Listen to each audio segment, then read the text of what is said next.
বার্তায় দর্শকদের স্বাগত। রয়েছে আমি মাহিপাল। দর্শকদের জন্য এই মুহূর্তে একটি বিগ ব্রেকিং নিউজ। কাছাড় পুলিশের বৃহৎ সাফল্য, 40,000 ইয়াবা ট্যাবলেট সহ আটক এক পাচারকারী।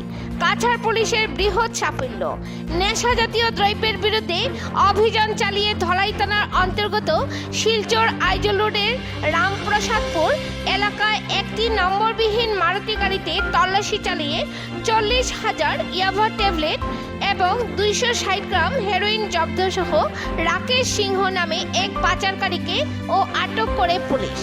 জব্দ করা হেরোইন ও ইয়াবা ট্যাবলেটের বাজার মূল্য 14 কোটি টাকার অধিক হবে বলে পুলিশ সুপার নুমান মাহাতো জানান। হাইলাকান্দি থেকে সিপ্রিয়ান ডায়েসের রিপোর্ট। পরবর্তী খবর পেতে হাইলাকান্দি দর্পণ টিভি নিউজ চ্যানেলটিকে একটি লাইক ও ফলো করে পাশে থাকুন। ধন্যবাদ।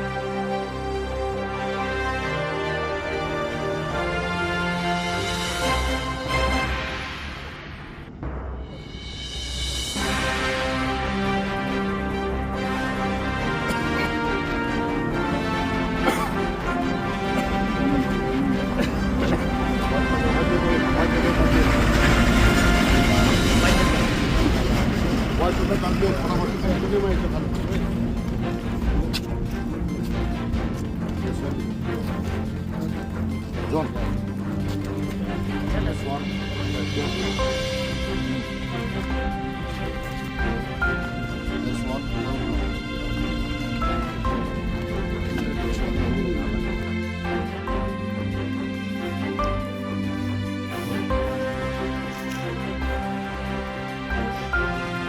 ড্রাগছ বা নিচাযুক্ত সামগ্ৰীৰ বিৰুদ্ধে আমাৰ অভিযান অব্যাহত আছে আৰু অসমৰ মাননীয় মুখ্যমন্ত্ৰী ডাঙৰীয়া ৰাজ্যখনক ড্ৰাগছমুক্ত কৰিব বিচৰাৰ তেখেতৰ লক্ষ্য, তাৰ প্ৰতি সঁহাৰি জনাই আমাৰ এই অভিযান নিৰন্তৰ চলি আছে। ইয়াৰ অংশস্বৰূপে যোৱাকালি পৰহি নিশা আমি এটা বিশেষ অভিযান চলাইছিলোঁ। ধলাই থানাৰ অন্তৰ্গত ৰামপ্ৰসাদপুৰ নামৰ এটা ঠাই আছে শিলচৰ আইজল ৰোডত, সেই তাতে আমি এটা অভিযান চলাইছিলোঁ আৰু এই অভিযান কালত আমি এটা নম্বৰবিহীন গাড়ী মাৰুতি ৱাগনাৰ গাড়ী আমি ইণ্টাৰচেপ্ট কৰিছিলোঁ আৰু সেই গাড়ীখন ধৰাৰ পিছত তাত আমি খান তালাচী চলাওঁ আৰু খান তালাচী চলাওঁতে আমি সেই গাড়ীখনৰ পৰা 40,000 ইয়াবা টেবলেট আৰু 260 গ্ৰাম হেৰ'ইন জব্দ কৰিবলৈ সক্ষম হৈছোঁ। যিজন সৰবৰাহকাৰী আছিলে তেওঁৰ নাম হ'ল ৰাকেশ কুমাৰ সিনহা, 24 বছৰ বয়স। তেওঁৰ ঘৰ হ'ল হাতীখাল কচুদৰম অঞ্চলত। তেওঁকো আমি ইতিমধ্যে আমি গ্ৰেপ্তাৰ কৰিছোঁ আৰু পৰৱৰ্তী কালত আমাৰ এই তাৰ লগত সম্পৰ্কিত থকা আপৱাৰ্ড লিংকেজেছ আৰু ফৰৱাৰ্ড লিংকেজেছ যি আছে আৰু বেকৱাৰ্ড লিংকেজেছ আছে, তাৰ কাৰণে আমি কাম কৰি আছোঁ।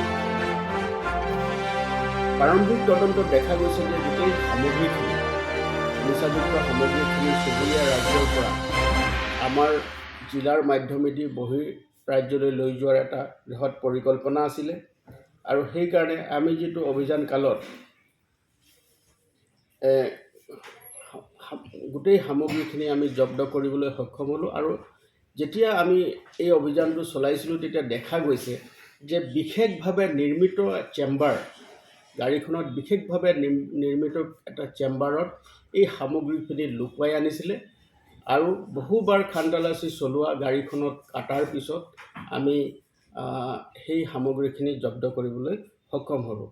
আৰু এতিয়াও আমাৰ এই অভিযান অব্যাহত আছে আৰু পৰৱৰ্তী কালতো নিচাযুক্ত সামগ্ৰীৰ বিৰুদ্ধে আমাৰ এই অভিযান অব্যাহত থাকিব। আৰু এই নাম্বাৰবিহীন যিখন গাড়ী মাৰুতি ৱাগনাৰ গাড়ী আমি জব্দ কৰিছোঁ, সেইখিনিও আমি আইনগতভাৱে চিজ কৰিছোঁ আৰু তাৰ লগতে বাকী যি আইনগত ব্যৱস্থা ল'ব লাগে তাৰ কাৰণে আমি তৎপৰ হৈ আছোঁ। এইটো দাম কিমান হ'ব? এই যিখিনি নিচাযুক্ত সামগ্ৰী আছে, এই নিচাযুক্ত সামগ্ৰীখিনি চোৰাং বজাৰৰ মূল্য প্ৰায় 14 কোটিৰো অধিক হ'ব। গতিকে এই যিখিনি সামগ্ৰী আছে, এই সামগ্ৰীখিনিৰ লগত জড়িত থকা যিসকল তদন্তকালত আওতাত আহিব, সকলোৰ বিৰুদ্ধে কঠোৰতম আইনগত ব্যৱস্থা লোৱা হ'ব আৰু তাৰ কাৰণে আমি তৎপৰ হৈ আছোঁ।